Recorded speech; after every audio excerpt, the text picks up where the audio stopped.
How to recognize dissociated parts in your dreams. Freud explained, "Have you ever had a dream where someone felt strangely familiar, but you couldn't explain why? Maybe it was a frightened child, a controlling figure, or even someone chasing you. What if these weren't just random dream characters, but actually parts of your own mind?" In this video, we will explore how dissociated parts of the psyche appear in dreams based on the ideas of Sigmund Freud, and more importantly, how you can begin to recognize them in your own dreams. Sigmund Freud believed that when we experience something too overwhelming emotionally or psychologically, the mind protects itself. It does this by splitting off the painful memory or emotion, pushing it outside of conscious awareness.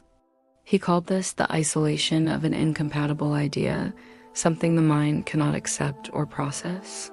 This process was known as dissociation, but these split-off parts do not disappear. They remain active beneath the surface, influencing our emotions, behaviors, and often appearing as anxiety or panic attacks. And one of the most important places they reveal themselves is in our dreams. In waking life, the mind keeps these parts hidden to protect us. But during sleep, especially in dreams, this control weakens. The subconscious begins to express what has been suppressed, not directly, but symbolically. This is why dissociated parts often appear in dreams as separate people, strangers, or children, threatening figures, or even animals. They are not random. They are representations of parts of you that have been separated from your conscious identity. 4 key signs of dissociated parts in dreams. Here are some of the most common ways dissociated parts appear in dreams and how to recognize them. 1. They feel emotionally intense. These figures often carry strong emotions like fear, anger, sadness, or anxiety. For example, a terrified child, someone panicking, or a person expressing rage. These emotions may feel stronger than anything you consciously experience in daily life. That's because they belong to a part of you that has been split off. 2. They seem separate from you, but connected. You may feel that the character is not you, but at the same time, strangely familiar. This is a key sign of dissociation. The mind creates distance between you and that part, so it can exist outside your conscious identity. 3. They represent opposites or extremes. Dissociated parts often appear as extreme versions of traits. One part may be very fearful, another overly controlling, another aggressive, or another completely passive.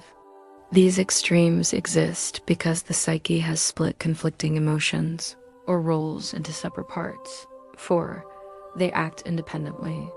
These figures often behave as if they have their own will. They may refuse to cooperate, act against you, ignore you, or demand attention. This reflects how dissociated parts operate in real life.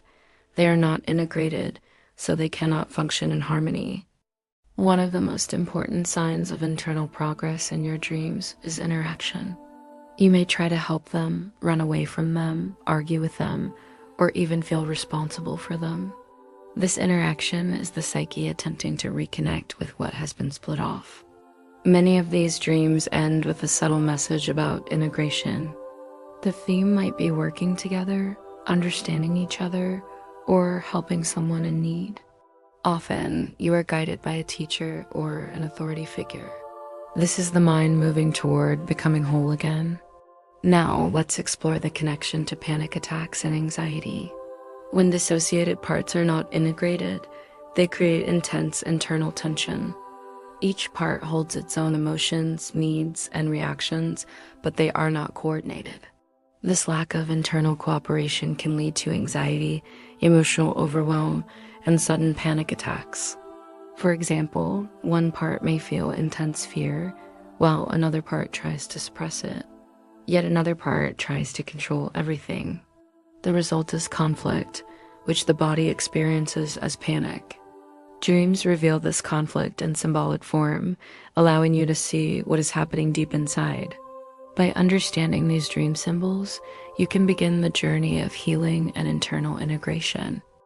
To begin recognizing these parts in your own dreams, you can ask simple questions. Which character felt the most emotional? What was that character feeling? Do I ever feel something similar in real life? Is there a part of me that avoids, controls, or fears something?